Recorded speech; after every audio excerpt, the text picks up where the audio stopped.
আসসালামু আলাইকুম। প্রিয় ৪৯তম নবাগত শিক্ষক শিক্ষিকাবৃন্দ, প্রীতি ও শুভেচ্ছা নেবেন। সপ্তডিঙ্গা টিউটোরিয়াল একাডেমির পক্ষ থেকে আমরা প্রীতি ও শুভেচ্ছা জানাচ্ছি। আপনাদের ৪৯তম বিসিএস পরীক্ষা, এটা বিশেষ পরীক্ষা হবে, শুধুমাত্র এমসিকিউ টাইপ, খুবই সন্নিকটে। আশা করা যাচ্ছে যে সামনের মাসের হয়তো ফার্স্ট উইকের দিকে হয়ে যাবে পরীক্ষা। আমরা আপনাদের প্রিপারেশনটিকে আরও বেগবান ও গতিশীল করার জন্য আমাদের একটু ক্ষুদ্র প্রয়াস নিয়ে আমরা হাজির হয়েছি। পদার্থবিজ্ঞান এই বিষয়ের উপর আপনারা যারা প্রস্তুতি নিচ্ছেন, যারা অনার্স বিষয়ে কমপ্লিট করে পদার্থবিজ্ঞানের উপর আপনারা সরকারি কলেজের প্রভাষক হিসেবে জয়েন করতে যাচ্ছেন, আমরা তাদেরকে প্রীতি ও শুভেচ্ছা জানাচ্ছি আমাদের সপ্তডিঙ্গা টিউটোরিয়াল একাডেমির পক্ষে। আমরা আজকে বড় একটি ক্লাস, অনেক প্রায় ২১৭টা এমসিকিউ আমরা আজকে দেখব তড়িৎ এবং চুম্বকত্বের উপর। খুবই ইম্পর্ট্যান্ট একটা সেশন। আশা করি আমাদের এখান থেকে আপনারা যদি আমাদের এই টপিকসটা ফলো করেন, ইনশাল্লাহ এখান থেকে কমন পড়বে। এবং আমাদের একটি বই অলরেডি বাজারে বের হয়েছে। ৪৯তম বিসিএসের সিলেবাসের আলোকে আমরা অতি দ্রুত সময়ের মধ্যে একটি বই করার চেষ্টা করেছি। আপনারা যারা মনে করেন যে আমাদের এই বইটি আপনাদের হয়তো বা সহায়ক হিসেবে কাজ করবে, আপনারা যদি চান আমরা ইনশাল্লাহ আপনাদের ঠিকানায় আমরা পাঠিয়ে দিব, অথবা আপনারা যোগাযোগ করলে বইটি নীলক্ষেতে পাওয়া যায়। আমরা ইনশাল্লাহ আপনাদেরকে সেখান থেকেও আমরা দিতে পারবো। সাজেশন ভিত্তিক একটা বই, আপনারা খুব সাজেশন অনুযায়ী বইটি পড়লে আশা করি কমন পাবেন। সামনে আসতেছে নিবন্ধন পরীক্ষা, ভৌতবিজ্ঞান স্কুল পর্যায়ে এবং কলেজ পর্যায়ের। আমাদের সেক্ষেত্রেও দুটো বই বের হবে, ডেমনস্ট্রেটরের উপর একটি বই বের হবে। ইনশাল্লাহ খুব শীঘ্রই আমরা বের করব বইগুলো। আপনারা আমাদের পেজে যারা আছেন আমাদের সাথে থাকবেন, বা যারা নতুন তারা আমাদের চ্যানেলটিকে সাবস্ক্রাইব করে আমাদের সাথে থেকে আমাদেরকে সহায়তা করবেন। আমরা শুরু করছি। আজকের যে প্রথম প্রশ্ন বলা আছে ১ নম্বর, ১৮২০ সালে আকস্মিকভাবে আবিষ্কার করেছিল যে যখন একটি তড়িৎ প্রবাহ ধাতব তারের মধ্য দিয়ে যায় তখন কম্পাসের কাঁটার বিক্ষেপ হয়। এ ধারণা দেন কে? এটা কি ম্যাক্সওয়েল দিয়েছিল, নাকি টেসলা দিয়েছিল, নাকি ওয়েরস্টেড দিয়েছিল, না কোনোটি নয়? এটা দিয়েছিল বিজ্ঞানী ওয়েরস্টেড। উনি একজন পদার্থবিদ। এবং আমরা জানি যে একটা তড়িতের মধ্য দিয়ে, অর্থাৎ একটা তারের মধ্য দিয়ে যখন কারেন্ট প্রবাহিত হয় তখন তার চতুর্দিকে একটি ম্যাগনেটিক ফিল্ড উৎপন্ন হয়। অর্থাৎ যখন কোনো জায়গায় একটা তারের মধ্য দিয়ে কারেন্ট প্রবাহিত হয় তখন তার চতুর্দিকে একটা ম্যাগনেটিক ফিল্ড উৎপন্ন হয়। আবার একটা দণ্ডচুম্বক যখন, বা যে কোনো একটা চুম্বক যখন গতিশীল থাকে তখন তার মধ্যে একটা ইলেকট্রিক ফিল্ড উৎপন্ন হয়, এবং ইলেকট্রিক ফিল্ডের মাধ্যমে আমরা সেখান থেকে ইলেকট্রিসিটি পাই। এই জিনিসটা কিন্তু ওয়েরস্টেডেরই পরীক্ষা। আমরা আসি আমাদের ২ নম্বর প্রশ্ন। অনেক পর্যবেক্ষণের মাধ্যমে প্রমাণ করা হয়েছে যে সমধর্মী আদান পরস্পরকে ড্যাশ, অথচ বিপরীতধর্মী আদান পরস্পরকে ড্যাশ করে। তাহলে জানতে হবে, অনেক পর্যবেক্ষণের মাধ্যমে প্রমাণ করা হয়েছে যে সমধর্মী আদান পরস্পরকে বিকর্ষণ করে, অথচ বিপরীতধর্মী আদান পরস্পরকে আকর্ষণ করে। তাহলে সঠিক অ্যান্সার হচ্ছে ক। এখানে দেওয়া আছে বিকর্ষণ আকর্ষণ, বিকর্ষণ বিকর্ষণ, আকর্ষণ বিকর্ষণ, আকর্ষণ আকর্ষণ। সঠিক অ্যান্সার হবে এখানে। অনেক পর্যবেক্ষকের মাধ্যমে প্রমাণ করা হয়েছে যে সমধর্মী আদান পরস্পরকে বিকর্ষণ করে এবং বিপরীতধর্মী আদান পরস্পরকে আকর্ষণ করে। ওকে, তাহলে আমাদের এটা আমরা শেষ করলাম। আমরা পরের প্রশ্নে আসছি। আমাদের পরের প্রশ্ন 3 নম্বরে বলা আছে, কোন বিজ্ঞানীর নাম অনুসারে চৌম্বক ক্ষেত্র শক্তির এককের নামকরণ করা হয়? কোন বিজ্ঞানীর নাম অনুসারে চৌম্বক ক্ষেত্র শক্তির এককের নামকরণ করা হয়? তাহলে বিজ্ঞানী কি তিনি কি জুল ছিলেন, নাকি নিউটন, নাকি ওয়েরস্টেড, নাকি কোনোটি নয়? তাহলে যে বিজ্ঞানীর নাম অনুসারে চুম্বক ক্ষেত্রের শক্তির এককের নামকরণ করা হয় তার নাম ছিল বিজ্ঞানী ওয়েরস্টেড। তাহলে সঠিক অ্যান্সার হচ্ছে আমার গ, ওয়েরস্টেড। একটি ফিউজকে সর্বদা কোথায় রাখা হয়? আমরা জানি ফিউজ যেটা হচ্ছে, আমরা যখন কোনো একটা বর্তনীতে অতিরিক্ত কারেন্ট ফ্লো হয়, সে অতিরিক্ত কারেন্ট ফ্লোটা অতিরিক্ত একটি রাস্তা দিয়ে বাইপাসের মতো সে যায়। যখনই যায় তখন ওই বাইপাসটা অতিরিক্ত বর্তনীতে অর্থাৎ অতিরিক্ত কারেন্ট সহ্য করতে না পেরে সে কী করে, নিজে ভেঙে যায়। ভেঙে গিয়ে বর্তনীকে ডিসকানেক্ট করে দিয়ে বিভিন্ন রকমের দুর্যোগ অর্থাৎ দুর্ঘটনাজনিত যে সমস্যাগুলি হয় বিদ্যুতের দুর্ঘটনাজনিত যে কারণ, সেগুলো থেকে প্রতিহত করে এবং আমাদেরকে সুরক্ষা রাখে। এই কথাটাই বলা আছে, একটি ফিউজকে সর্বদা কোথায় রাখা হয়? এই ফিউজকে রাখা হয় মূল বর্তনীর সচল তারে, মূল বর্তনীর নিরপেক্ষ তারে, মূল বর্তনীর আর্ট তারে, কোনোটিই নয়। এখানে কিন্তু আমাদের কিছু জিনিস জানতে হয়। যেমন আমরা আমাদের বাড়িতে যে আমরা ওয়্যারিং করি, বলি যে তার অর্থাৎ ইলেকট্রিক তার দিয়ে আমরা কাজ সম্পন্ন করি। এই তারগুলোর মধ্যে 2 রকমের তার আমরা যদি অবলোকন করি, একটা লাল তার, একটা কালো তার।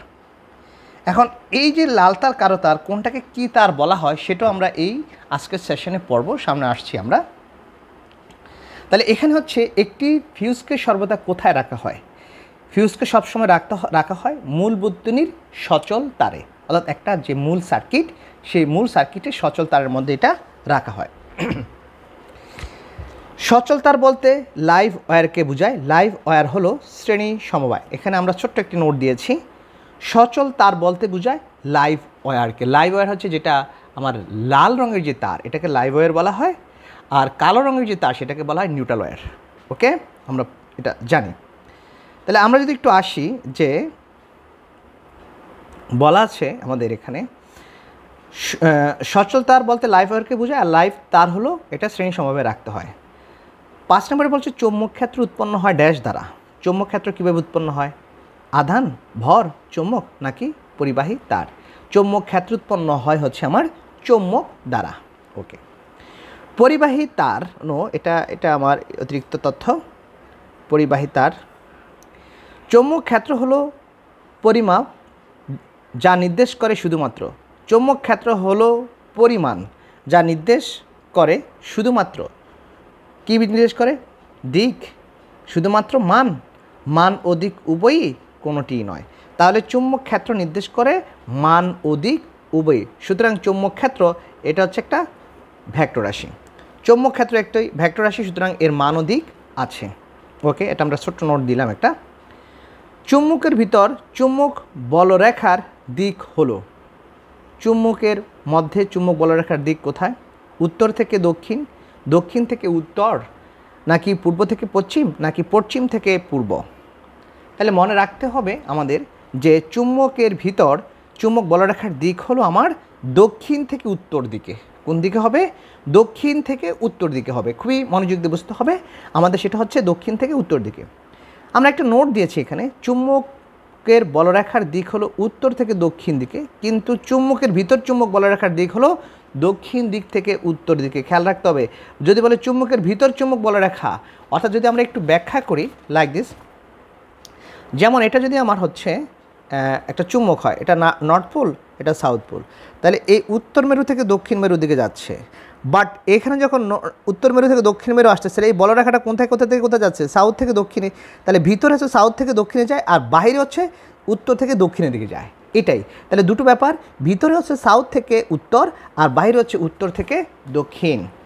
চুম্বকের ভেতর চুম্বক বলরেখার দিক হলো দক্ষিণ থেকে উত্তরের দিকে। ওকে, ডিসি জেনারেটর দ্বারা উৎপন্ন তড়িৎ প্রবাহ মাত্রার কম্পাঙ্ক ওকে, এটা বুঝতে হবে।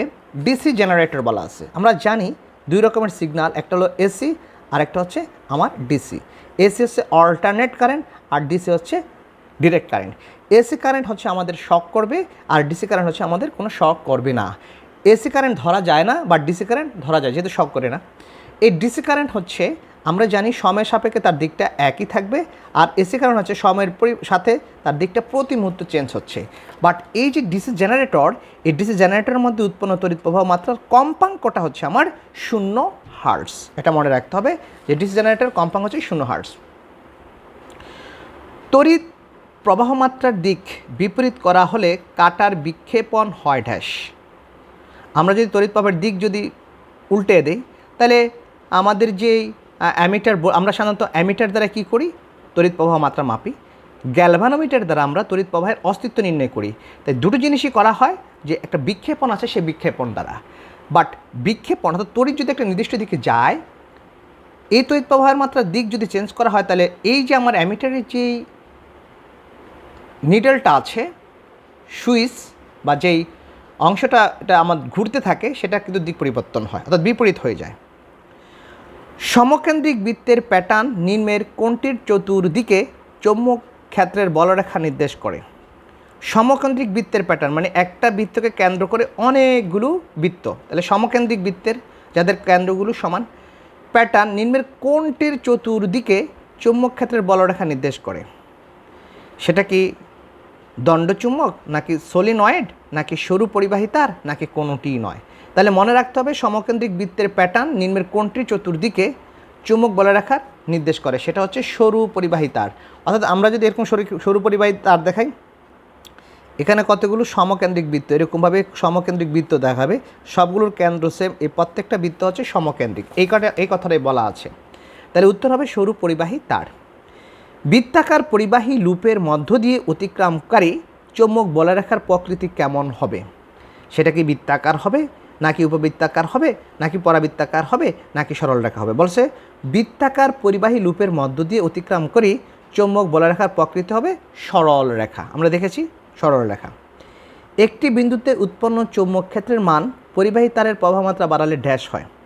একটি বিন্দুতে উৎপন্ন চৌম্বক ক্ষেত্রের মান আমরা যদি পরিবাহীর প্রবাহ মাত্রা বাড়াই, তাহলে সেটা কি বাড়বে, নাকি কমবে, নাকি একই থাকবে, নাকি কোনোটিই নয়? বুঝতে হবে একটি বিন্দুতে উৎপন্ন চৌম্বক ক্ষেত্রের মান পরিবাহী তারের প্রবাহ মাত্রার বাড়লে সেটা বাড়ে। একটি পরিবাহকের প্রবাহ মাত্রা দ্বারা উৎপন্ন চৌম্বক ক্ষেত্রের মান এটি হতে দূরত্ব বাড়ার সাথে ড্যাশ। একটি পরিবাহকের প্রবাহ মাত্রা দ্বারা উৎপন্ন চৌম্বক ক্ষেত্রের মান এটি হতে, মানে চৌম্বক ক্ষেত্র হতে উৎপন্ন দূরত্ব বাড়ার সাথে সেটা কি বাড়ে, নাকি কমে, নাকি একই থাকে, নাকি কোনোটি নয়? সেটা হচ্ছে কমে। ওকে, কমে। অন্তরিত কপার তারের অসংখ্য বৃত্তাকার কুণ্ডলীর পাক সংখ্যা প্রায় সিলিন্ডারের মতো আকৃতি গঠন করাকে বলা হয়। অন্তরিত কপার তারের অসংখ্য বৃত্তাকার কুণ্ডলীর পাক সংখ্যা প্রায় সিলিন্ডারের মতো আকৃতি গঠন করাকে বলা হয় সলিনয়েডাল। মানে ব্যাপার হচ্ছে এরকম, তো এরকম একটা তার, এটাকে আমরা যদি প্রতি মুহূর্তে এইভাবে এটাকে পেঁচাইতে থাকি, প্রতি মুহূর্তে যেরকম পেঁচাইতে থাকি এরকম, এবং এখান থেকে দুটো তার যদি আমরা বের করে নিয়ে আসি, এই যে ব্যবস্থা, এই ব্যবস্থাটাকে বলা হয় হচ্ছে সলিনয়েডাল। একটি চুম্বকের চতুর্দিকে কোনো স্থানের একটি বিন্দুতে চৌম্বক ক্ষেত্রে আপেক্ষিক শক্তি মাত্রাকে প্রকাশ করা হয় চুম্বকের দৈর্ঘ্য দ্বারা, চুম্বকের পুরুত্ব দ্বারা, ক্ষেত্রের নিকটতম ডিগ্রি দ্বারা, নাকি পরিপার্শ্বিক কর্তৃক রোধ দ্বারা? সঠিক উত্তর হচ্ছে আমার ক্ষেত্রের নিকটতম ডিগ্রি দ্বারা। এটা হচ্ছে ক্ষেত্রের নিকটতম ডিগ্রি দ্বারা আমরা নির্ধারণ করতে পারি।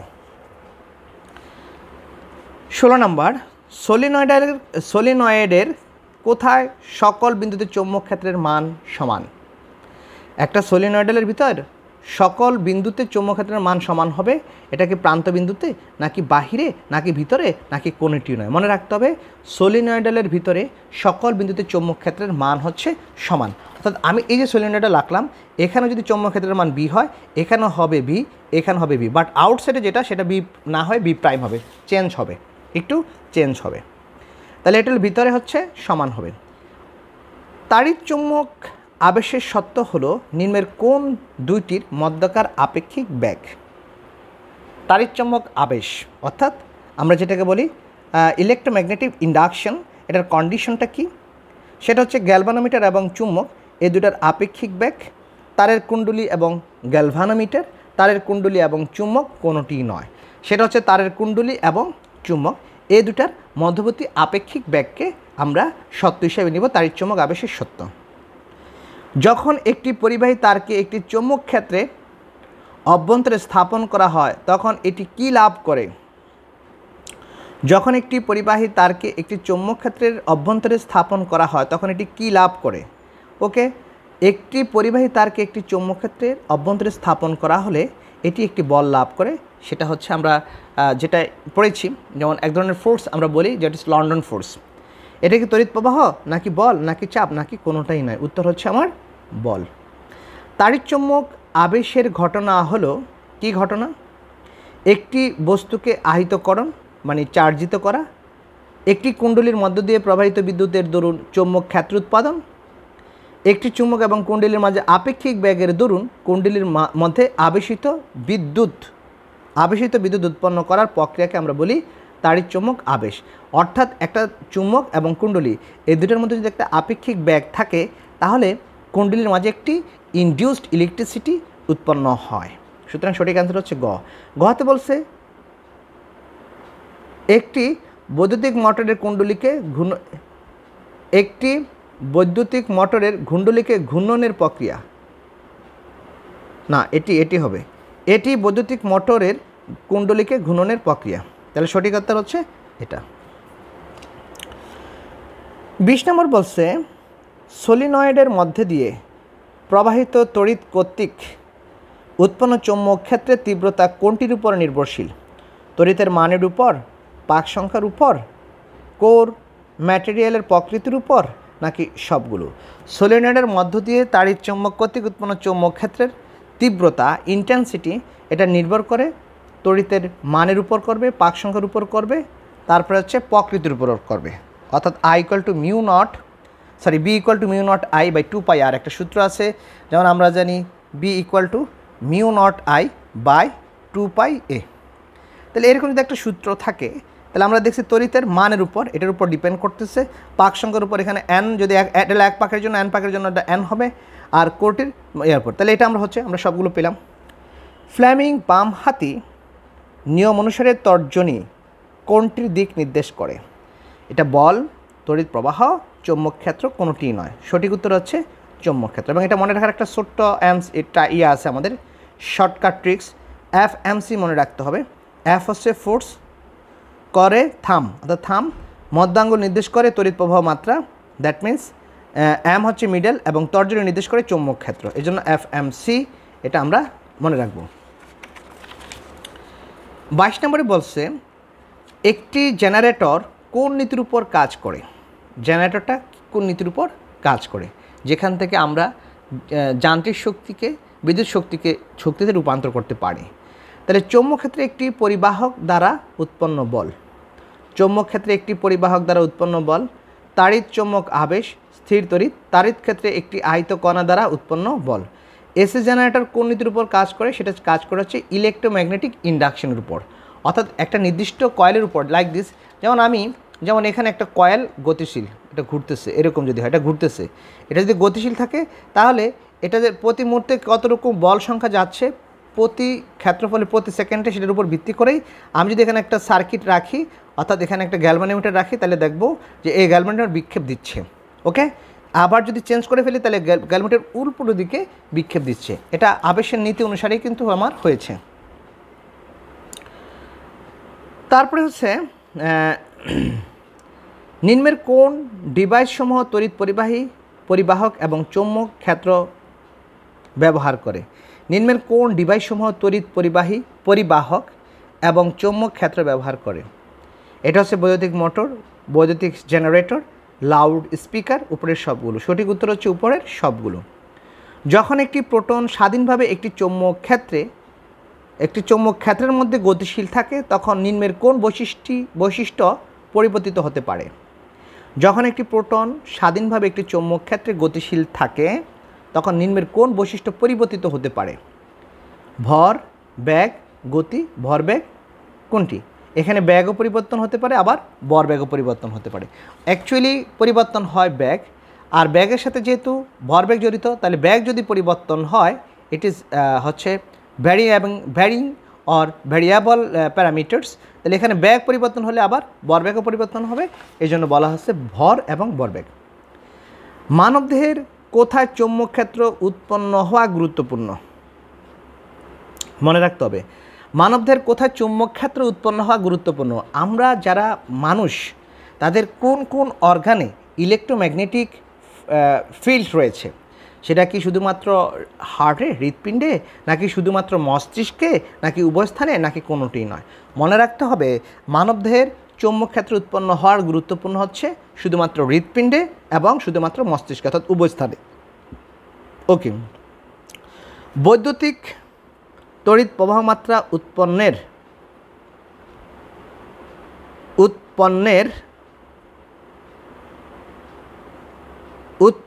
জন্য ব্যবহৃত ডিভাইসকে ড্যাশ বলে।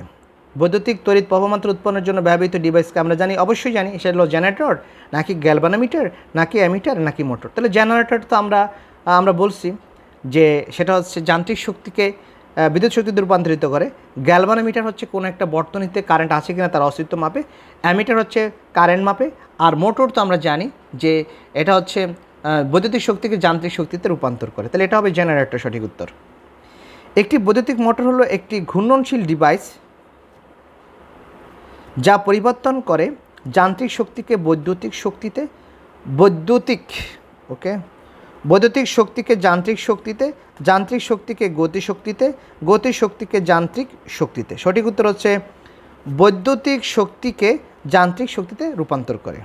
এটা অর্থাৎ সে কী করবে, একটা বৈদ্যুতিক শক্তিকে সে যান্ত্রিক শক্তিতে রূপান্তর করবে হচ্ছে মোটর।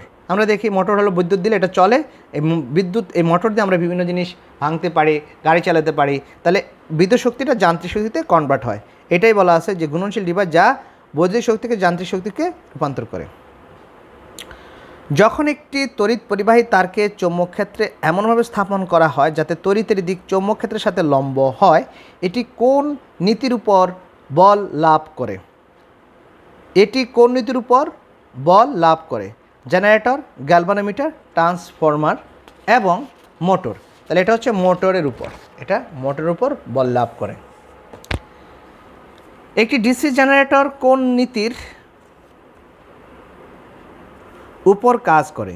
তাহলে একটি ডিসি জেনারেটর কোন নীতির উপর কাজ করে? সেটা হচ্ছে ওহমের সূত্র, জুলের তাপীয় সূত্র, নাকি ফ্যারাডের তাড়িৎচুম্বক আবেশের সূত্র, নাকি কোনোটিই নয়।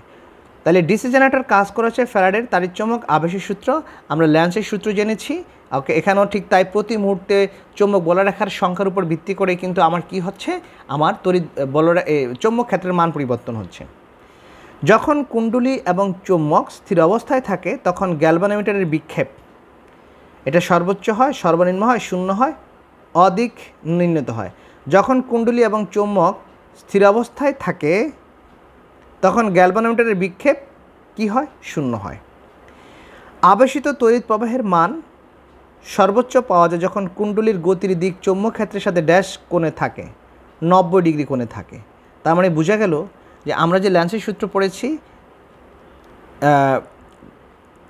আবেশিত চৌম্বক তড়িৎ প্রবাহের মানটা এটা হচ্ছে কুণ্ডলীর ক্ষেত্রে যে চৌম্বক ক্ষেত্র সেটার সাথে 90 ডিগ্রি কোণে থাকবে। তাইলে অর্থাৎ এখানে I = VN sin থিটা, থিটার মানটা 90 ডিগ্রি হলে সেটা সর্বোচ্চ হয়, এই জন্য 90 ডিগ্রি হয়েছে। এসি জেনারেটর এবং ডিসি জেনারেটরের মধ্যে মূল পার্থক্য কী? এসি জেনারেটরের ইলেকট্রোম্যাগনেট থাকে, যেখানে ডিসি জেনারেটরের থাকে স্থায়ী চুম্বক। ডিসি জেনারেটর উচ্চ ভোল্টেজ উৎপন্ন হয়, ডিসি জেনারেটর উচ্চ ভোল্টেজ উৎপন্ন করে না। এসি জেনারেটর উচ্চ ভোল্টেজ উৎপন্ন করে, এটাও মূল পার্থক্য না। এসি জেনারেটর স্লিপ রিং থাকে, যেখানে ডিসি জেনারেটর থাকে কম্যুটেটর। এইটাই হচ্ছে মূল পার্থক্য। এসি জেনারেটর থাকবে কি স্লিপ রিং, অর্থাৎ এইভাবে পেঁচানো থাকবে, আর ডিসি জেনারেটর থাকে কম্যুটেটর। আমরা দেখেছি এরকম ইয়ের মতো মাঝখানে একটু কাটা থাকে, সেটার উপর ভিত্তি করে সেটা ঘুরে এই কম্যুটেটরে। এই দুটি হচ্ছে তাদের পার্থক্য মূল। ফ্লেমিং ডানহস্ত রুল বৃদ্ধাঙ্গুলি নির্দেশ করে চৌম্বক ক্ষেত্র, প্রবাহ, বল কোনোটি নয়।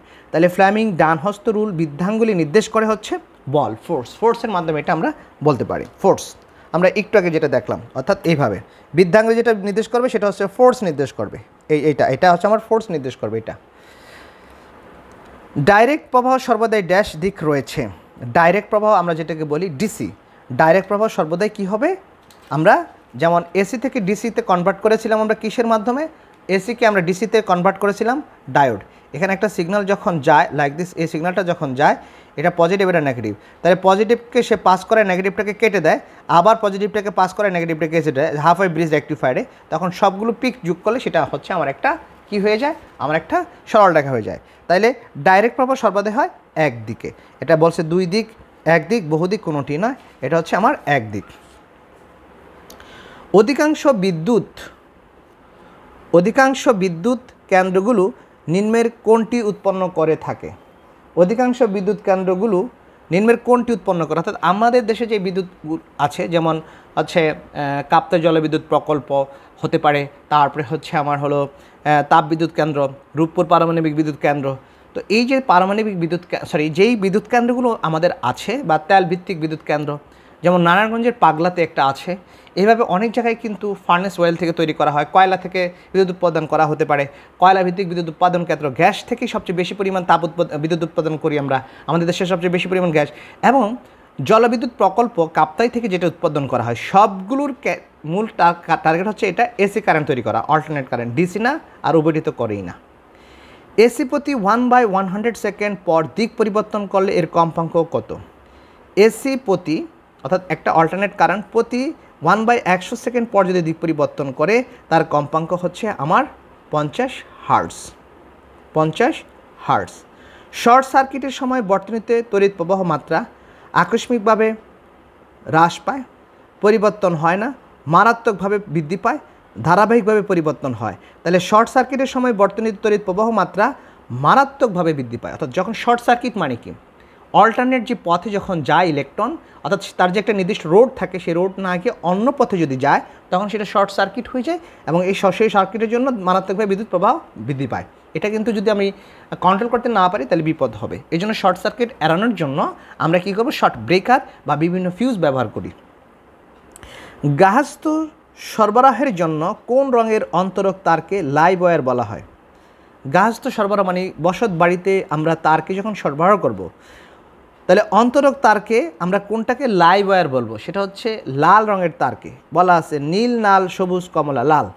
কালো রঙের অন্তরক তারকে বলা হয় নিরপেক্ষ তার, আর তারের অন্তরক বর্ণ হলো সবুজ, অর্থাৎ সবুজ যে তারটা সেটাকে বলা হয় আমরা আর্ট তার বলবো, আর কালো রঙের তারটাকে বলবো আমরা নিউট্রাল তার, আর লাল রঙের তারকে আমরা বলবো লাইভ তার।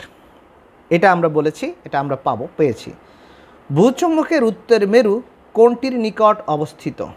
ভূচুম্বকের উত্তর মেরু কোনটির দিকে, উল্টা, উত্তর মেরু তাহলে ভৌগোলিক দক্ষিণের দিকে, আর ভূচুম্বকের দক্ষিণ মেরু ভৌগোলিক উত্তরের দিকে অবস্থিত হবে। তাহলে উত্তর হচ্ছে ভৌগোলিক দক্ষিণ, বলছে ভৌগোলিক দক্ষিণ, ভৌগোলিক পূর্ব, ভৌগোলিক পশ্চিম, ভৌগোলিক উত্তর, তাহলে সঠিক অ্যান্সার হচ্ছে ভৌগোলিক দক্ষিণ।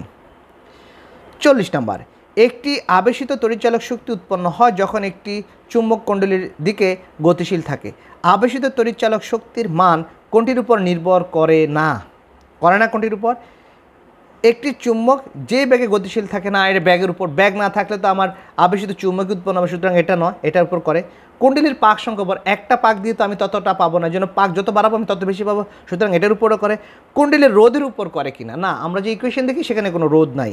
চুম্বকের শক্তি মাত্রার উপর করে, হ্যাঁ, চুম্বকের শক্তির উপর ডিপেন্ড করেও কিন্তু এটা করে, সুতরাং সঠিক অ্যান্সার হচ্ছে কুণ্ডলীর রোধের উপর করে না। ওকে, কুণ্ডলীর রোধের উপর কোনো করবে না।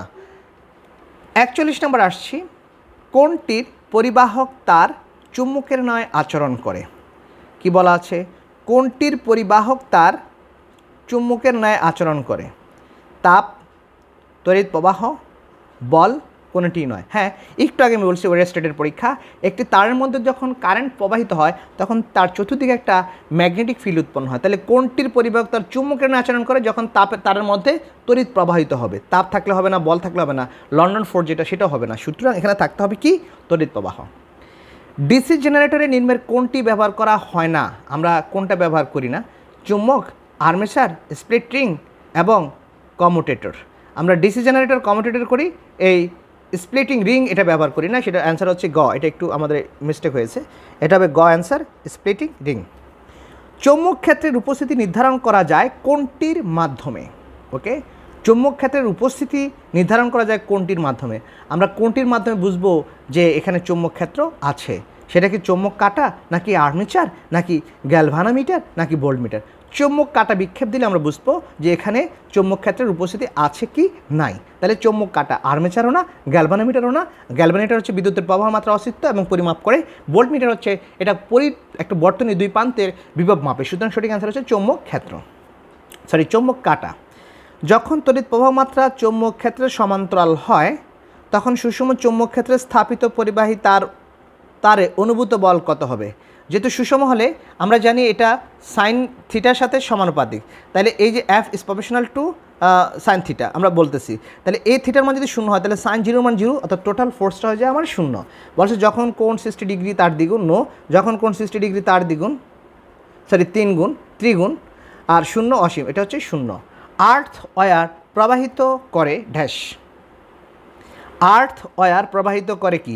আমরা জানি আর্থ ওয়্যারে কোনো কারেন্ট ফ্লো হয় না। বলেছে বিদ্যুৎ প্রবাহিত করে, নাকি ভোল্টেজ, নাকি কোনো তড়িৎ প্রবাহ নয় তাপ? কোনো তড়িৎ প্রবাহ করে না। প্রতি অর্ধচক্রের পর নিম্নের কোনটি তড়িৎ প্রবাহের দিক পরিবর্তনের জন্য ব্যবহার করা হয়?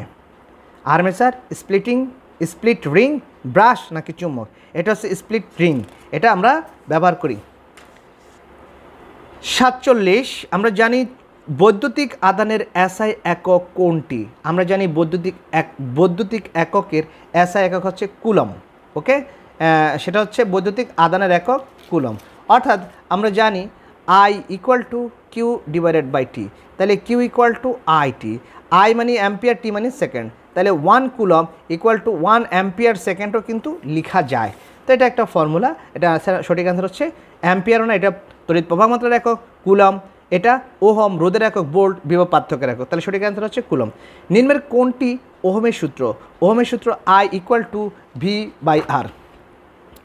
I equal to V divided by R, that is V equal to I R. তাহলে V equal to I R হচ্ছে আমার সঠিক। V equal to I R, I equal to V by R না, R equal to I V না, V equal to I R না, V equal to I R. বর্তনীতে তড়িৎ প্রবাহ মাত্রা পরিমাপ করার জন্য কোনটি ব্যবহৃত হয়? ভোল্টমিটার, অ্যামিটার, গ্যালভানোমিটার, নাকি মাল্টিমিটার? বর্তনীতে তড়িৎ প্রবাহ মাত্রা পরিমাপ করার জন্য ব্যবহৃত হয় যেটা, সেটা হচ্ছে আমার অ্যামিটার। আমরা একটু আগে আলোচনা করেছি।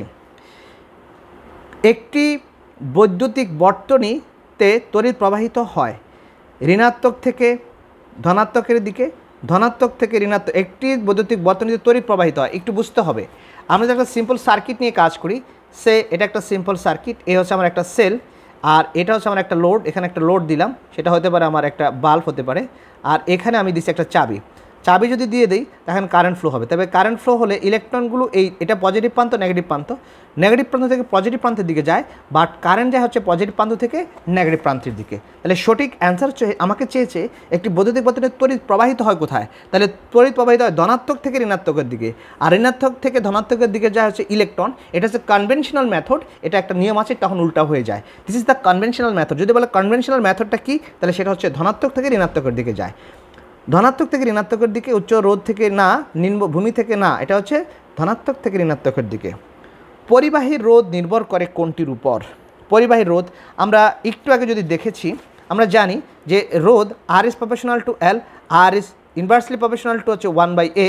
তাহলে দুইটাকে একত্রিত করলে পাই R is proportional to L divided by A, সমান করলে হয় rho into L divided by A. তাহলে রো ইজ ইকুয়াল টু কি? R A divided by L. তাহলে এটা হচ্ছে আপেক্ষিক রোধের একটা ফর্মুলা। তাহলে পরিবাহী রোধ নির্ভর করে দৈর্ঘ্যের উপর, হ্যাঁ। প্রস্থচ্ছেদের ক্ষেত্রফলের উপর, হ্যাঁ। উপাদান, হ্যাঁ। তাহলে সবগুলোর উপর। সঠিক অ্যান্সার হচ্ছে সবগুলো। নিম্নের কোন উপাদানটি উৎকৃষ্ট তড়িৎ পরিবাহক? বলছেন নিম্নের কোন উপাদানটি উৎকৃষ্ট তড়িৎ পরিবাহক? কোনটা? খুব মনোযোগ দিয়ে বুঝতে হবে, ইম্পর্ট্যান্ট একটা কোয়েশ্চেন এটা। আমরা যে তার ব্যবহার করি, এখানে যে চারটা অপশন আছে, কোনটি দিয়ে তার বানালে সেটাতে বেশি তড়িৎ প্রবাহিত হবে? সেটা কি সিলভার, নাকি কপার, নাকি অ্যালুমিনিয়াম, নাকি আয়রন? সেটা সঠিক অ্যান্সার হচ্ছে আমার সিলভার। বৈদ্যুতিক ক্ষমতা হলো, আমরা জানি বৈদ্যুতিক ক্ষমতা একটু আগে যদি আমরা বলি, আমরা জানি পি সমান সমান ডব্লিউ বাই টি। পি ডব্লিউকে লেখা যায় আবার ভি কিউ ডিভাইডেড বাই টি, এই কিউ বাই টিকে লেখা যায় আই, তাহলে ভি আই, তাহলে সঠিক আনসার আছে P equal to V I, তাহলে এই ক অ্যান্সার সঠিক, অর্থাৎ ক। ওকে, তাহলে আমরা সঠিক অ্যান্সার পেয়ে গেছি, আর আমরা এটা আলোচনা করলাম না বাকিগুলো। দেন 54তে বলা আছে আমাদের 54 নম্বর, নিম্নের কোনটি ভেক্টর রাশি? বৈদ্যুতিক প্রবাহ, নাকি বৈদ্যুতিক বিভব, নাকি বৈদ্যুতিক এটা বৈদ্যুতিক ক্ষেত্র, নাকি বৈদ্যুতিক রোধ? নিম্নের কোনটি ভেক্টর রাশি? আমরা জানি ভেক্টর রাশি হচ্ছে বৈদ্যুতিক ক্ষেত্র, ওকে, ইলেকট্রিক ফিল্ড, যেটা ই দ্বারা আমরা লিখি, এবং ইর উপরে কিন্তু আমরা একটা ভেক্টর চিহ্ন দিই, এই এবং ই এর একটা মান আছে, সেটা হচ্ছে 1/4πε0 Q divided by R square, এটা হচ্ছে তার মান। সুতরাং আমরা যদি বলি যে এটা নিম্নের কোনটি ভেক্টর রাশি, এটা হচ্ছে বৈদ্যুতিক ক্ষেত্র। বৈদ্যুতিক প্রবাহ না, বৈদ্যুতিক প্রবাহ আমি এটা বলবো, এটা কিন্তু যদি কেউ বলে, এটা অবশ্য এটা আমার হায়ার স্টাডি, যেহেতু আমরা ইন্টারমিডিয়েট লেভেল পাস করে এখন অনার্স মাস্টার্সে চলে আসছি, এটা বুঝতে হবে যে বৈদ্যুতিক প্রবাহটা কিন্তু আমার এটা স্কেলার রাশিও নয়, ভেক্টর রাশিও নয়, এটা হচ্ছে এক ধরনের ট্যান্সর। ট্যান্সরটা হচ্ছে যেটাকে আমি ভেক্টর রাশির মধ্যে ফেলতে পারি না, আবার হচ্ছে স্কেলার রাশির মধ্যে ফেলতে পারি না। এরকম আরেকটা জিনিস হচ্ছে আমার কি, যেমন হলো আমার পীড়ন। পীড়ন সমান কি? চাপ বাই ক্ষেত্র। চাপ সমান কি? বল বাই ক্ষেত্রফল। বল বাই ক্ষেত্রফল, তাহলে চাপ হচ্ছে পীড়ন, তাহলে বল বাই ক্ষেত্রফল হবে। এখানে বল বলতে কী ধরনের বল? এটাকে বলা ট্যানজেনশনাল ফোর্স। সুতরাং এই যে ফোর্স, এটা একটা ভেক্টর রাশি, নিচে এ হচ্ছে স্কেলার রাশি, তাহলে ভেক্টর রাশিকে স্কেলার সাথে ভাগ করলে সেটা কী হবে? এই সিদ্ধান্তটা কিন্তু আসলে আমরা এভাবে আনতে পারিনি, এই জন্য এটা হচ্ছে ট্যান্সর। ট্যান্সর হচ্ছে যেগুলো আমরা নির্ধারণ করতে পারি না। তড়িৎ প্রবাহ মাত্রার কিন্তু মান আছে, দিকও আছে, কিন্তু তারপরে সেটা স্কেলার রাশিও নয়, ভেক্টর রাশিও নয়, এটা হচ্ছে ট্যান্সর। সুতরাং এখানে সঠিক অ্যান্সার হচ্ছে ভেক্টর রাশি হচ্ছে বৈদ্যুতিক ক্ষেত্র। একটি লম্বা সরু সলিনয়েডের অভ্যন্তরে বৈদ্যুতিক ক্ষেত্র কি হবে? একটি লম্বা সরু সলিনয়েডের অভ্যন্তরে বৈদ্যুতিক ক্ষেত্র, হ্যাঁ আমরা একটু আগে পড়েছিলাম সরু সলিনয়েডের অভ্যন্তরে বৈদ্যুতিক ক্ষেত্র, আমরা চৌম্বক ক্ষেত্রের কথা বলেছি, সব জায়গায় চৌম্বক ক্ষেত্র সমান। আবার এখন শিখতেছি ইলেকট্রিক ক্ষেত্র ও সব জায়গায় কি সমান, অর্থাৎ সমান হলে সেটাকে আমরা বলবো সুষম, সব জায়গায় সেম। চৌম্বক ক্ষেত্রের একক কি? আমরা জানি চৌম্বক ক্ষেত্রের একক হচ্ছে টেসলা, নাকি ওয়েভার, নাকি নিউটন, নাকি অ্যাম্পিয়ার। অ্যাম্পিয়ার হচ্ছে তড়িৎ প্রবাহ মাত্রার, নিউটন হচ্ছে বলের একক, ওয়েভার হচ্ছে আমাদের চৌম্বক ক্ষেত্রের পার এককের টেসলার সাথে কনভার্সন, বাট সরাসরি চৌম্বক ক্ষেত্রের একক হচ্ছে টেসলা। একটি চৌম্বক ক্ষেত্র উৎপাদন করা যায় ড্যাশ দ্বারা। একটি গতিশীল আদান, হ্যাঁ অবশ্যই আমরা পড়েছি ওয়েস্টেডের পরীক্ষায়, এটা সঠিক অ্যান্সার এটাই। একটি স্থির আদান দ্বারা না, স্থির আদান হলে সেটা হবে না। একটি নিউটন না একটি অন্তরক, তাহলে সঠিক অ্যান্সার হচ্ছে একটি গতিশীল আদান দ্বারা। ওকে, তারপর আসতেছে একটি পরিবাহী তারের চারদিকে উৎপন্ন চৌম্বক ক্ষেত্রের দিক কোন সূত্র দ্বারা নির্ধারণ করা হয়? ফ্লেমিংয়ের বাম হস্ত রুল, ডান হস্ত থাম রুল, ল্যান্সের সূত্র, ল্যান্সের সূত্র তো এখানে আসবেই না, অ্যাম্পিয়ারের বর্তনীর সূত্র, তাহলে সঠিক অ্যান্সার হচ্ছে এখানে ডান হস্ত থাম রুল। এটা দ্বারা আমরা একটু আগে দেখেছি, এটাই হচ্ছে। ফ্লেমিংয়ের বাম হস্ত নিয়ম কোনটির ক্ষেত্রে ব্যবহৃত হয়? বৈদ্যুতিক মোটর, বৈদ্যুতিক, সেটা হচ্ছে বৈদ্যুতিক জেনারেটর, আবেশিত কুণ্ডলী, ধারক। সঠিক অ্যান্সার হচ্ছে বৈদ্যুতিক মোটর।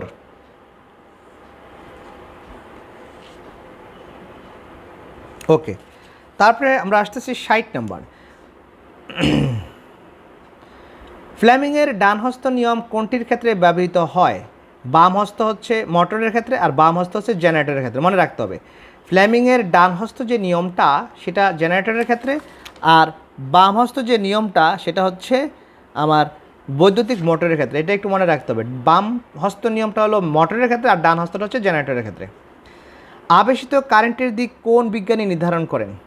ওকে, কুলম্বের সূত্র না, ওহমের সূত্র না, ল্যান্সের সূত্র, হ্যাঁ কারণ আবেশিত কারেন্ট নিয়ে কাজ করেছেন বিজ্ঞানী অ্যাম্পিয়ার, সেখানে দুটো সূত্র আছে, একটা হচ্ছে তড়িৎ প্রবাহ মাত্রার, আর একটা হচ্ছে তার শক্তির, এই দুটোর আমরা পড়ব। একটি ডিসি মোটরে কমিউটেটরের কাজ কি? কমিউটেটরের কাজ ভোল্টেজ বাড়ানো না, রোধ কমানো না, আদান জমা রাখা না, তড়িতের দিক পরিবর্তন করা।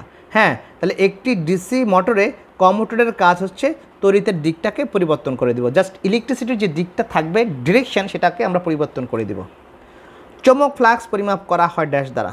ওকে, চৌম্বক ফ্লাক্স পরিমাপ করা হয় গজ, ওয়েভার, হেনরি, টেসলা। মনে রাখতে হবে চৌম্বক ফ্লাক্স পরিমাপ করা হয় হচ্ছে ওয়েভার দ্বারা। চৌম্বক ফ্লাক্সটা কি? আমার প্রতি একক ক্ষেত্রফলের মধ্য দিয়ে যতগুলো লাইন অফ ফোর্স যায়, সেটা। একটি ট্রান্সফরমারে বৈদ্যুতিক শক্তি স্থানান্তরিত হয়। কি স্থানান্তরিত হয়? একটি ট্রান্সফরমারে বৈদ্যুতিক শক্তি স্থানান্তরিত হয় কিসে?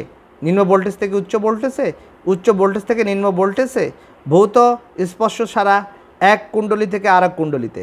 একটি ট্রান্সফরমারে বৈদ্যুতিক শক্তি স্থানান্তরিত হয়, এখানে তো রূপান্তরের কথা বলা নয়, স্থানান্তরিত হয়।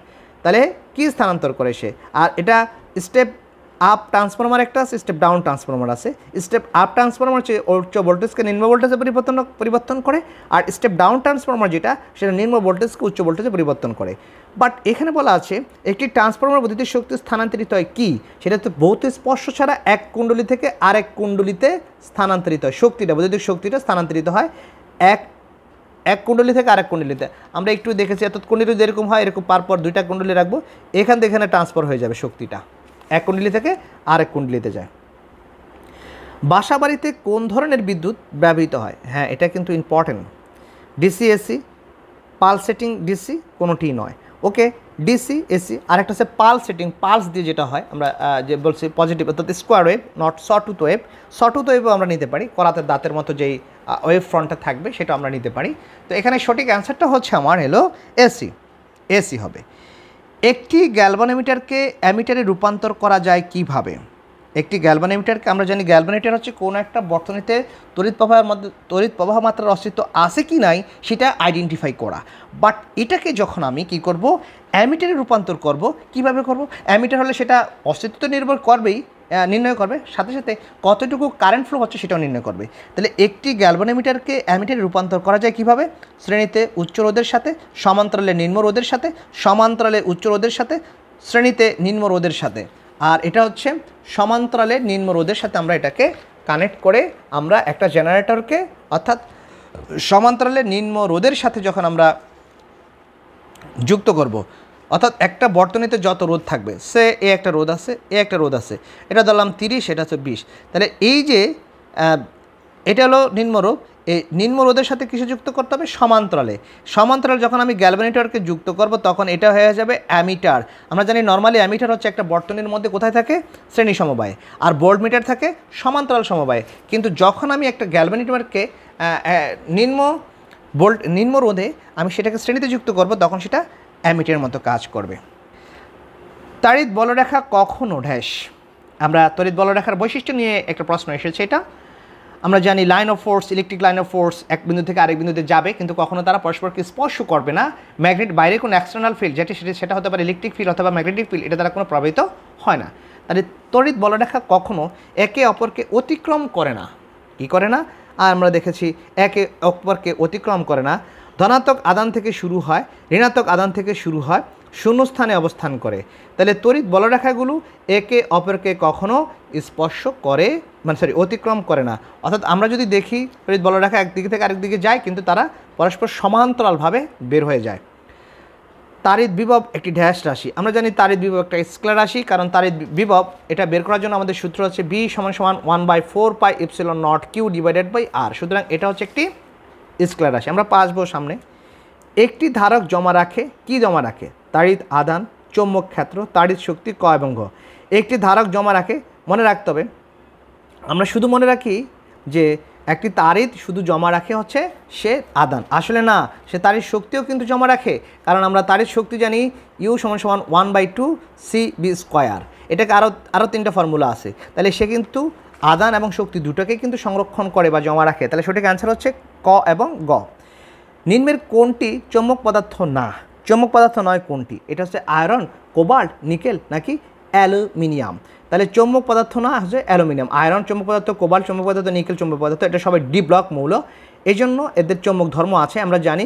এবং এটার যে চৌম্বক ভ্রামক বের করতে হয়, এই চৌম্বক ভ্রামক বের করার জন্য আবার একটা ফর্মুলা আছে, আমরা জেনে নেই। Magnetic moment that's can be written as N × N+2 than Bohr magneton. এখানে N এর মান হচ্ছে আনপেয়ার্ড ইলেকট্রন, অর্থাৎ একটা মৌলের মধ্যে যখন তার আমরা ইলেকট্রনিক কনফিগারেশন করব, ওই ইলেকট্রনিক কনফিগারেশনে যখন একটা বা দুটো বিশেষ করে আনপেয়ার্ড ইলেকট্রনগুলো যখন পাবো, সেই মানটা বসায় দিলে তার ম্যাগনেটিক মোমেন্ট বের করা যায়। তো এই ক্ষেত্রে আয়রন, কোবাল্ট, নিকেল এরা হচ্ছে ডি ব্লক মৌল, এবং এদের মধ্যে কিছু কি থাকবে? অযুগ্ম ইলেকট্রন থাকবে। এই অযুগ্ম ইলেকট্রনের জন্য তারা চৌম্বক ধর্ম প্রদর্শন করে, কিন্তু অ্যালুমিনিয়াম ডি ব্লক মৌল না এবং এটা করে না, এই জন্য এটা চৌম্বক পদার্থ নয়। একটি পরিবাহী সরু তারের চারদিকে চৌম্বক ক্ষেত্রের আকার কেমন হবে? ওকে, আমরা একটু আগে দেখেছি সেটা হচ্ছে বৃত্তাকার লুপ, তার চতুর্দিকে বৃত্তাকার থাকবে। সেটা বলছে সরলরেখা নাকি সেটা হচ্ছে আমার রেডিয়াল রেখা, নাকি হবে বৃত্তাকার লুপ নাকি উপবৃত্তাকার লুপ? সঠিক অ্যান্সার হচ্ছে বৃত্তাকার লুপ। একটি ওকে, এটা হবে বৃত্তাকার। একটি বৃত্তাকার পরিবাহী লুপের কেন্দ্রে চৌম্বক ক্ষেত্র ড্যাশ, এটা শূন্য, সর্বোচ্চ, সর্বনিম্ন, অসীম। তাহলে একটি বৃত্তাকার পরিবাহী লুপের কেন্দ্রে আমার চৌম্বক ক্ষেত্র হচ্ছে সর্বোচ্চ, মনে রাখতে হবে। এই হচ্ছে আমার একটা বৃত্তাকার লুপ, এই যদি কেন্দ্র হয়, এখানে যে আমার চৌম্বক ক্ষেত্র, এই জায়গাটায় চৌম্বক ক্ষেত্রটা হচ্ছে আমার ম্যাক্সিমাম। এটা মনে রাখতে হবে এবং বুঝতে হবে আমাদের, এটা হচ্ছে অ্যান্সার। তাহলে একটি বৃত্তাকার পরিবাহী লুপের কেন্দ্রে চৌম্বক ক্ষেত্র হচ্ছে সর্বোচ্চ। আমরা একটু বিশেষ করে একটু বলি যে ম্যাথমেটিক্যাল টার্ম কিন্তু ওইভাবে খুব কমই আসবে, বেশি দিবে না, আমাদের বেশিরভাগই দিবে শর্টকাট প্রশ্নগুলো। জানি কিনা বইটা ভালো মতো পড়তে হবে, এবং আমরা আমাদের যে বইটার সাজেশন নিয়ে আসছি আশা করি এগুলো থেকে ইনশাল্লাহ কমন পড়ে যাবে, কারণ এগুলো বিভিন্ন পরীক্ষায় একাধিকবার এসেছিল। তারপরে আসি, ট্রান্সফর্মারের মধ্যে নিম্নের কোন রাশিটি সংরক্ষিত থাকে? আমরা বলছি ট্রান্সফর্মারের মধ্যে কি সংরক্ষিত থাকে? ভোল্টেজ না, তড়িৎ না, ক্ষমতা? হ্যাঁ, ক্ষমতা সংরক্ষিত থাকে। সেই জন্য সে কী করে, একটা স্টেপ আপ ট্রান্সফরমারকে স্টেপ ডাউনে কনভার্ট করে ফেলে, আবার স্টেপ ডাউনটাকে সে স্টেপ আপে কনভার্ট করে ফেলে। তাহলে ট্রান্সফরমারের মধ্যে নিম্নের কোন রাশিটি সংরক্ষিত থাকে? সেটা হচ্ছে ক্ষমতা। নিম্নের কোন কম্পোনেন্টটি চৌম্বক ক্ষেত্রের আকারে শক্তি জমা রাখতে ব্যবহৃত হয়? নিম্নের কোন কম্পোনেন্টটি চৌম্বক ক্ষেত্রের আকারে শক্তি জমা রাখতে, মানে চৌম্বক ক্ষেত্রের আকারে শক্তি জমা রাখে? সেটা ধারক না, রোধ না, আবেশক? হ্যাঁ, ট্রান্সফরমার। আবেশক ইন্ডাকটেন্স অথবা ইন্ডাক্টর। ইন্ডাক্টরটা কি করে শক্তি জমা রাখে আমার চৌম্বক ক্ষেত্র আকারে, ম্যাগনেটিক ফিল্ড আকারে সেই শক্তিটাকে জমা রাখে। পরের প্রশ্ন নম্বর 75, নিম্নের কোন ডিভাইসটি তাড়িৎচুম্বক আবেশের নীতির উপর কাজ করে না? নিম্নের কোন ডিভাইসটি তাড়িৎচুম্বক আবেশের নীতির উপর কাজ করে না? নীতির উপর কাজ করে ট্রান্সফরমার করে, জেনারেটর করে, আবেশক মোটর করে, অর্থাৎ মোটর করে, জেনারেটরটা করে, ট্রান্সফরমার করে, কিন্তু হিটার করে না। হিটার হচ্ছে আমরা ডাইরেক্ট এখানে জুলের সূত্র অনুসারে কাজ করে। এটা কি হিটারটা কিসের সূত্র অনুসারে কাজ করে? জুলের। স্থায়ী চুম্বক তৈরি করতে নিম্নের কোন উপাদানটি সবচেয়ে বেশি ব্যবহৃত হয়? স্থায়ী চুম্বক অর্থাৎ পার্মানেন্ট চুম্বক তৈরি করার জন্য আমার কোন উপাদানই সবচেয়ে বেশি ব্যবহৃত হয়? খুবই ইম্পর্টেন্ট আর একটা প্রশ্ন, এরকম প্রশ্ন দিবে, ছোটো ছোটো প্রশ্ন, আমি জানি কিনা। তাহলে স্থায়ী চুম্বক তৈরি করতে নিম্নের কোন উপাদানটি সবচেয়ে বেশি ব্যবহৃত হয়? এটা কি আয়রন, নাকি কোবাল্ট, নাকি নিকেল, নাকি স্টিল? আমরা মনে রাখবো স্থায়ী চুম্বক তৈরি করতে সবচেয়ে যে উপাদানটি বেশি ব্যবহৃত হয় সেটা হচ্ছে কোবাল্ট। এবং কোবাল্টের সংকেত লিখতে খেয়াল রাখতে হবে, এটা হচ্ছে CO, আর CO দিলে সেটা কার্বন মনোক্সাইড, আর CO দিলে সেটা হচ্ছে কোবাল্ট, এটাও খেয়াল রাখতে হবে। দুইটি বিন্দুর বিভব পার্থক্য পরিমাপ করে কোন বৈদ্যুতিক যন্ত্র? বৈদ্যুতিক যন্ত্র হচ্ছে ভোল্ট মিটার, অ্যামিটার না কারেন্ট? ভোল্ট মিটার ইয়াস। গ্যালভানোমিটার না ওহম মিটার? ওহম মিটার রোধ, গ্যালভানোমিটার অস্তিত্ব এবং কারেন্ট, ভোল্ট মিটার হলো বিভব পার্থক্য, আর অ্যামিটার হচ্ছে কারেন্ট, তাহলে ভোল্ট মিটার। ইলেকট্রিক ক্ষেত্রের একক কোনটি? ওকে, ইলেকট্রিক ক্ষেত্রের একক এটা হচ্ছে আমরা একটু আগে জানি, যদি একটু দেখাই, E = হচ্ছে 1/4πε0 Q / R²। তো এই জিনিসটাকে আমি এরকম লিখতে পারি, এখানে Q / R × 1/R, that is এটাকে লেখা যায় B / R। তাহলে ভিকে লেখা যায় E × R, আর ইকে যদি বলা হয় তাহলে কি হবে? তাহলে এটা লেখা হচ্ছে ভোল্ট, এটা লেখা হচ্ছে মিটার, তাহলে সঠিক অ্যান্সার হচ্ছে ভোল্ট মিটার। তাহলে এটা হচ্ছে ভোল্ট মিটার, হয়ে গেল 78 নম্বরটা। ওকে, তাহলে 78 নম্বর আমরা পেয়ে গেলাম। এবার আসি আমাদের 79 নম্বর। আমাদের অনেক প্রশ্ন, 200-র উপরে, আশা করি ইনশাল্লাহ কমন পড়ে যাবে। নিম্নের কোনটি তড়িৎ প্রবাহের গতিকে বাধা সৃষ্টি করে? তড়িৎ প্রবাহের বাধাকে সৃষ্টি করে সেটা কি আবেশক, নাকি রোধক, নাকি ধারক, নাকি ডায়োড? নিম্নের কোনটি তড়িৎ প্রবাহের গতিকে বাধা সৃষ্টি করে? তাহলে তড়িৎ প্রবাহের গতিকে বাধা সৃষ্টি করে সেটা হচ্ছে আমার রোধক অর্থাৎ রোধটা। আমরা জানি I = B / R। ওকে, অর্থাৎ I = B / R। এই R হচ্ছে রোধ। এই Rটাকে যদি কোনোভাবে নিম্নমুখী করে আবার শূন্য করা যায়, তখন কারেন্টটা হয়ে যায় আমার এটা ইনফিনিটিভ, অর্থাৎ V/0 ইনফিনিটিভ, তখন কারেন্টটা হয়ে যায় আমার অসীম। তখন আমরা এটাকে বলি সুপার কন্ডাক্টিভিটি বা অতি পরিবাহিতা। তাহলে একটি ধাতব পরিবাহিতে তাপমাত্রা বৃদ্ধির সাথে সাথে নিম্নের কোনটির মান বৃদ্ধি পায়? সেটা হচ্ছে রোধ। কাশ্যপের তড়িৎ প্রবাহের সূত্র কোনটির সংরক্ষণশীলতা নীতির উপর প্রতিষ্ঠিত? কাশ্যপের তড়িৎ প্রবাহের সূত্র কোনটির সংরক্ষণশীলতা নীতির উপর প্রতিষ্ঠিত? তাহলে আমরা জানি একটা সূত্র আছে, summation of I equal to, অর্থাৎ incoming current equal to outgoing current, অর্থাৎ এই যে ইনকামিং কারেন্ট এবং আউটগোয়িং কারেন্ট এই সবগুলোর যোগফল সমান, সুতরাং এটা আদানকে তড়িৎ প্রবাহ মাত্রাকে ঠিক রাখে। তাহলে এটা হচ্ছে কাশ্যপের তড়িৎ প্রবাহের সূত্র কোনটির সংরক্ষণশীলতা নীতির উপর প্রতিষ্ঠিত? সেটা হচ্ছে শক্তি নাকি ভরবেগ নাকি আদান নাকি ভর? যেহেতু তড়িৎ প্রবাহ মাত্রার কথা বলছি তাহলে আদান, কারণ তড়িৎ প্রবাহ মাত্রা আদানের সাথে related. I equal to Q divided by T হচ্ছে নির্দিষ্ট সময়, that is I equal to Q by T, সেক্ষেত্রে সূত্র হবে আদানের। কাশ্যপের ভোল্টেজের সূত্র কোনটির সংরক্ষণশীলতা নীতির উপর প্রতিষ্ঠিত? তাহলে কাশ্যপের ভোল্টেজের সূত্র আমাদের সূত্র আছে সামেশন অফ হচ্ছে I R is equal to summation of E, অর্থাৎ টোটাল ভোল্টেজ। আমরা এটা যে তড়িৎ প্রবাহের মাত্রার দিক এবং একটা নির্দিষ্ট লুপ নিয়ে কাজ করি, সুতরাং এটা হচ্ছে শক্তির সংরক্ষণশীলতা নীতির উপর প্রতিষ্ঠিত। নিম্নের কোনটি রোধ সর্বনিম্ন? কপার, সিলভার, অ্যালুমিনিয়াম এবং আয়রন। রোধ সর্বনিম্ন হচ্ছে সিলভারের সর্বনিম্ন রোধ আছে। নিম্নের কোন উপাদানটি অর্ধপরিবাহীর মতো আচরণ করে? কপার, সিলিকন, অ্যালুমিনিয়াম এবং আয়রন। এটা হচ্ছে সিলিকন, আমরা জানি সিলিকন, অর্থাৎ এটা কি, সিলিকনটা কেন হবে অর্ধপরিবাহী বা সেমিকন্ডাক্টর কারা? এটা মনে রাখার জন্য আমরা যে ছন্দ বলি, জি বিআই সাহেব বসেন আসতেছি। তাহলে germanium, bismuth, boron, arsenic, tellurium, silicon. আসতেছি, জি বিআই সাহেব মানে এখানে আসবি, জি বিআই সাহেব বসেন আসতেছি, এইগুলো হচ্ছে আমার অর্ধপরিবাহী। তাহলে এখানে সঠিক অ্যান্সার হচ্ছে আমার এখানে সিলিকন। ওকে, আমরা পেয়ে গেলাম। তারপরে বলা আছে ভোল্টেজ বাড়াতে অথবা কমাতে নিম্নের কোন ডিভাইসটি ব্যবহার করা হয়? এটা কি রেকটিফায়ার? না, রেকটিফায়ার হচ্ছে আমার কী করে, রেকটিফাই মানে কী করে, রেকটিফায়ার অর্থাৎ এসিকে ডিসিতে কনভার্ট করে, একটা ডায়োড এটা এসিকে ডিসিতে পরিণত করে, এই জন্য এটাকে আমরা বলছি রেকটিফায়ার। ট্রান্সফরমার হচ্ছে ভোল্টেজ বাড়াতে অথবা কমাতে সাহায্য করে, যেটাকে আমরা বলি স্টেপ আপ ট্রান্সফরমার, এটা বাড়ায়, স্টেপ ডাউন ট্রান্সফরমার হলো কমায়। তাহলে সঠিক অ্যান্সার হচ্ছে ট্রান্সফরমার। কোনো পদার্থের তড়িৎ প্রবাহের গতি প্রতিরোধ করার সামর্থ্যকে কী বলে? হ্যাঁ, এটা রোধক। রোধ আমরা জানি একটা ইলেকট্রন প্রবাহিত হচ্ছে, সামনে যদি সে একটা জিগজ্যাগ পথে আটকা পড়ে যায় তখন তার ইলেকট্রন ফ্লোটা কমে যায়, এটাকে আমরা বলি রোধ অর্থাৎ রেজিস্ট্যান্স। তাহলে সঠিক অ্যান্সার হচ্ছে রোধ।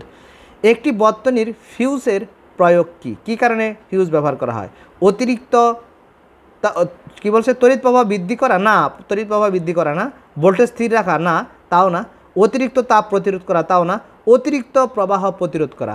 দ্যাট মিন্স একটা বর্তনীতে যদি 10 অ্যাম্পিয়ার কারেন্ট প্রবাহিত হয় বা সর্বোচ্চ 10 অ্যাম্পিয়ার কারেন্ট প্রবাহিত হতে পারে, সেখানে যদি 11 অ্যাম্পিয়ার বা 12 অ্যাম্পিয়ার কারেন্ট যায়, তাহলে অতিরিক্ত যে 2 অ্যাম্পিয়ার কারেন্টটা প্রবাহিত হলো সেটার জন্য আমার বর্তনীতে বিভিন্ন সমস্যা হতে পারে, এটার জন্য বৈদ্যুতিক সংযোগের ক্ষেত্রে বিভিন্ন দুর্ঘটনা ঘটতে পারে। এই অতিরিক্ত কারেন্টটাকে কী করা হয়, ফিউজের মধ্যে দিয়ে প্রবেশ করানো হয়, ফিউজ কেটে যায়, তখন বর্তনীটা সচল থাকে বা আমাদের এই দুর্ঘটনা থেকে রক্ষা পাওয়া যায়। কোন ব্যক্তি আবিষ্কার করেন যে উলের অথবা সিল্কের কাপড়ের সাথে আমরা রাবার হালকা বস্তুকে আকর্ষণ করে? বেঞ্জামিন ফার্টলিন নাকি Thales of Miletus, Isaac Newton, Michael Faraday? তাহলে সঠিক অ্যান্সার হচ্ছে থ্যালেস অফ মিলেটস। কোন গ্রিক শব্দ থেকে ইলেকট্রিসিটি শব্দ এসেছে? কোন শব্দ থেকে ইলেকট্রিসিটি শব্দ এসেছে? ইলেকট্রিসিটি শব্দটা এসেছে এটা কি ইলেকট্রস থেকে নাকি ইলেকট্রন থেকে নাকি ইলেকট্রা থেকে নাকি ইলেকট্রাম থেকে? কোন গ্রিক শব্দ থেকে ইলেকট্রিসিটি শব্দটি এসেছে? সেটা আসছে ইলেকট্রন থেকে। তাহলে মনে রাখতে হবে ইলেকট্রন শব্দ থেকে কিন্তু ইলেকট্রিসিটি এসেছে। সিল্কে পেঁচানো দুটি গ্লাসের রডকে পরস্পরের নিকট আনলে কি ঘটবে? তারা একে অপরকে আকর্ষণ করবে, তারা একে অপরকে বিকর্ষণ করবে, তারা একে অপরকে আকর্ষণও করবে না আবার বিকর্ষণও করবে না, তারা হালকা বস্তুকে আকর্ষণ করবে। বলছে সিল্কে পেঁচানো দুটি গ্লাসের রডকে পরস্পরের নিকটে আনলে তারা একে অপরকে বিকর্ষণ করবে, কারণ সিল্ক তো একই দ্বারা এই জন্য বিকর্ষণ করবে। ওকে, তাহলে আমরা এটাও আমাদের হলো।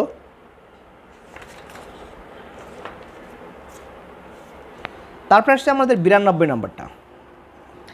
92 নম্বর বলছে একটি গ্লাস রডকে সিল্ক দ্বারা আবৃত করলে কোন আদান প্রাপ্ত হবে? ধনাত্মক, ঋণাত্মক, নিরপেক্ষ, অল্টারনেটিং। তাহলে একটি গ্লাস রডকে সিল্ক দ্বারা আবৃত করলে যে আদানটা হবে সেটা হবে ধনাত্মক। মনে রাখতে হবে কথাগুলো, জাস্ট মনে রাখলেই হবে। একটি সরল ইলেকট্রোস্কোপ তৈরি করতে নিম্নের কোন উপাদান প্রয়োজন? কপার তার, অ্যালুমিনিয়াম ফয়েল, নাকি রাবার ব্যান্ড, নাকি প্লাস্টিক রড? এটা হবে অ্যালুমিনিয়াম ফয়েল দরকার। কোন বিজ্ঞানী ধনাত্মক এবং ঋণাত্মক আদানের নামকরণ করেন? খুবই খুবই ইম্পর্ট্যান্ট আরেকটা প্রশ্ন। অর্থাৎ পজিটিভ চার্জ এবং নেগেটিভ চার্জকে নামকরণ করেন কিন্তু বেঞ্জামিন ফার্কলিং। বেঞ্জামিন ফার্কলিং এটা আবিষ্কার করেন। আলবার্ট আইনস্টাইন করেন না, চার্লস কুলম করে না, বেঞ্জামিন ফার্কলিং করেন এবং নিকোলা টেসলাও করে না। সঠিক অ্যান্সার হচ্ছে যে এই যে ধনাত্মক এবং ঋণাত্মক আদানের নামকরণ করেন হচ্ছে বেঞ্জামিন ফার্কলিং। কী ঘটবে যখন একটি আয়ত বস্তুকে পৃথিবীর সংস্পর্শে আনা হয়? কী ঘটবে যখন একটি আয়ত বস্তুকে পৃথিবীর সংস্পর্শে আনা হয়? বস্তুর আদান বাড়বে, বস্তুর আদান কমবে, বস্তুর অতিরিক্ত আদান হারিয়ে যাবে, বস্তুটি ধনাত্মক আদানে আহিত হবে। সঠিক অ্যান্সার হচ্ছে বস্তুটির অতিরিক্ত আদান হারিয়ে যাবে। নিম্নের কোনটি অন্তরক? অন্তরক হচ্ছে যেটা ইনসুলেটর, অর্থাৎ যেটার মধ্যে কোনো কারেন্ট প্রবাহিত হয় না। আমরা জানি এটার উপর ভিত্তি করে পদার্থ আবার তিন প্রকার: কন্ডাক্টর, সেমিকন্ডাক্টর অ্যান্ড ইনসুলেটর। তাহলে এটা সঠিক অ্যান্সার কি? কপার, নাকি মানবদেহ, নাকি প্লাস্টিক, নাকি পৃথিবী? আমরা জানি প্লাস্টিক, কারণ কপারটাও পরিবাহী, মানবদেহ পরিবাহী, পৃথিবীও পরিবাহী। সুতরাং সঠিক অ্যান্সার হচ্ছে প্লাস্টিক। সরাসরি স্পর্শ ছাড়া যখন একটি ধনাত্মক আদানে আয়ত রড এর নিকটবর্তী নিরপেক্ষ বস্তুর মাঝে আদান আবেশিত হয় তখন এ প্রক্রিয়াকে কি বলে? এটাকে বলে পরিবহন দ্বারা আহিতকরণ, ঘর্ষণ দ্বারা আহিতকরণ, নাকি আবেশন দ্বারা আহিতকরণ, বিকিরণ দ্বারা আহিতকরণ? আমরা বলেছি একটা দ্বারা আরেকটা আহিত নিকটবর্তী আবেশিত হয়, তাহলে আবেশিত হলে সেটা আবেশন দ্বারা আহিতকরণ বুঝাবে। সঠিক অ্যান্সার হচ্ছে আমার গ। একটি হালকা বস্তুর ধনাত্মক ও ঋণাত্মক আদানের ক্ষেত্রে কি ঘটবে যখন আহিত রড দ্বারা একে প্রবাহিত করা হয়? তারা একই থাকবে, তারা সামান্য পৃথক হবে, তারা একত্রে মিলিত হবে, দেন তারা নিরপেক্ষ হবে। সঠিক অ্যান্সারটা হচ্ছে আমার তারা সামান্য পৃথক হবে, তারা তাদের মধ্যে একটা স্পেসিং হবে, স্প্লাইটিং হবে, স্পেসিং অর স্প্লাইটিং হবে। যদি দূরত্বের তুলনায় দুইটি চার্জিত বস্তুর আকার অনেক ছোট হয় তখন তাদেরকে কিভাবে ট্রিট করা হবে? বৃহৎ চার্জ হিসেবে বিবেচনা করা হবে, নিরপেক্ষ চার্জ হিসেবে বিবেচনা করা হবে, বিন্দু আদান হিসেবে বিবেচনা করা হবে, গতিশীল আদান হিসেবে বিবেচনা করা হবে। সঠিক অ্যান্সার হচ্ছে বিন্দু আদান হিসেবে বিবেচনা করা হবে। ওকে, চার্জসমূহের যোগ বাস্তব সংখ্যার মতো হয়। মনে রাখতে হবে চার্জসমূহের যে আমরা যোগ করি, অর্থাৎ Q1 plus Q2 plus minus থাকলে সেটা আমরা প্লাস মাইনাসের মতো যোগ বিয়োগ করে দেই। চার্জের এই বৈশিষ্ট্যকে কি বলে? একে আদানের সংরক্ষণশীলতা বলে, চার্জের কোয়ান্টাইজেশন বলে, নাকি চার্জের অ্যাডিটিভিটি বলে, নাকি চার্জের সাবট্রাক্টিভিটি বলা হয়?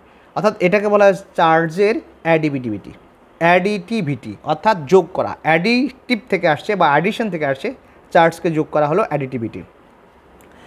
আদানের সংরক্ষণশীলতার নীতি কি? আদানের সংরক্ষণশীলতার নীতি: একটি আদানকে সৃষ্টি অথবা ধ্বংস করা যায়। নো, এটা সম্ভব না। চার্জকে সৃষ্টি অথবা ধ্বংস করা যায় না। হ্যাঁ, এটাই সঠিক। আদান সর্বদাই ধনাত্মক। নো, ঋণাত্মক হয়। আদান সর্বদাই ঋণাত্মক না, ধনাত্মক হয়। তাহলে সঠিক অ্যান্সার হচ্ছে বি, চার্জকে সৃষ্টি অথবা ধ্বংস করা যায় না।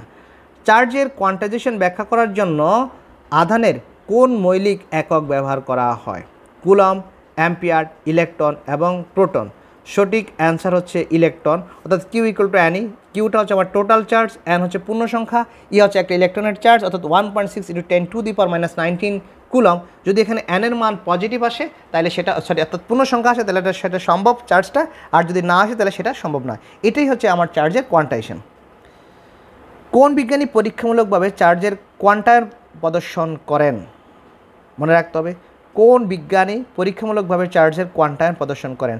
রবার্ট মিলিকেন, তারপরে এটা হবে মাইকেল ফ্যারাডে, বেঞ্জামিন ফার্কলিন এবং নিকোলাস টেসলা।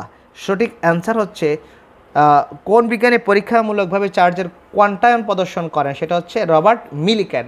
এবং এটা আরেকটা চমৎকার তথ্য আমরা জেনে নিই, এই মিলিকেন কিন্তু অ্যাভোগাড্রোর সংখ্যা নিজে আবিষ্কার করে। এই যে অ্যাভোগাড্রোর সংখ্যা 6.023 × 10⁻23, এই সংখ্যাটা বিজ্ঞানী মিলিকেনের।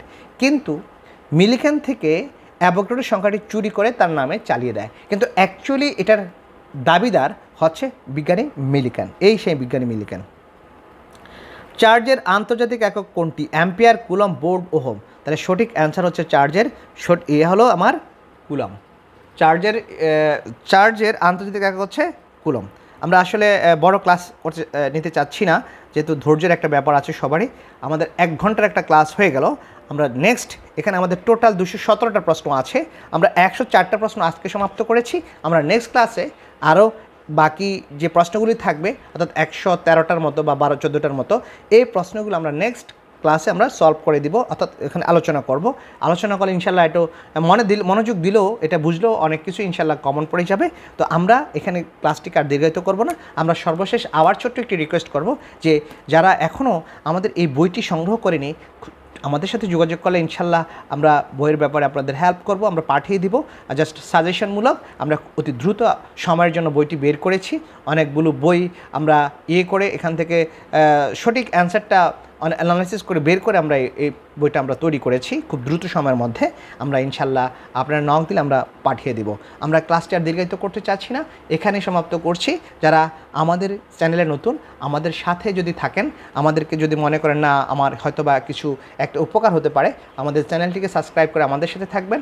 এবং আপনার যারা এরকম ফিজিক্সের স্টুডেন্ট মেনলি, তাদেরকে আপনারা একটু সহযোগিতা করবেন, শেয়ার দিবেন, তাদেরকে রিকোয়েস্ট করবেন যাতে আমাদের চ্যানেলে সংযুক্ত হয়ে ক্লাসগুলো দেখে এবং পরীক্ষার আগ পর্যন্ত যাতে কন্টিনিউভাবে ক্লাসগুলো দেখে আমাদের এই ক্লাসের মাধ্যমে অনুপ্রাণিত আমরা হব এবং আপনারা হবেন উপকৃত যদি এখান থেকে কমন পড়ে। আশা করি ইনশাল্লাহ কমন পড়বে। আমরা নেক্সটে বিশেষ করে আমাদের এখানে কোয়ান্টাম মেকানিক্সের উপর আমরা প্রায় 250 প্রশ্ন নিয়ে আসতেছি। খুবই ইম্পর্ট্যান্ট প্রশ্নগুলো, এটা আমরা দিয়ে দিব পর্যায়ক্রমে। আসলে আমরা বুঝতে চাচ্ছি না বা পারছি না যে কোথা থেকে আমি পড়া শুরু করব, কারণ সম্পূর্ণ নতুন প্যাটার্নে আমার পরীক্ষাটা হচ্ছে MCQ টাইপের। এই জন্য এই সহযোগিতাটা করার জন্য আমরা এসেছি। আমি নিজেও একজন পদার্থবিদ্যা পড়াশোনা করেছি, সুতরাং এই জিনিসটা আমরা একটু অ্যানালাইসিস করে আমরা সুন্দরভাবে এটাকে উপস্থাপন করতে চাই। আপনারা আমাদের সাথে থাকবেন। আমরা এটাকে দীর্ঘায়িত না করে এখানে সমাপ্ত করছি। আল্লাহ হাফেজ।